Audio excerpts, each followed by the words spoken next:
قربونت دست.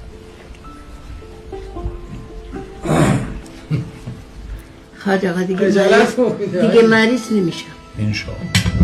به خدا که هیچیم نمیشه. انشاءالله. میفهمی فارسی بگین خانم. میگم اذیت نکن اذیت حاج آقا اذیت نکن دستش نه. من گرفتم دستش.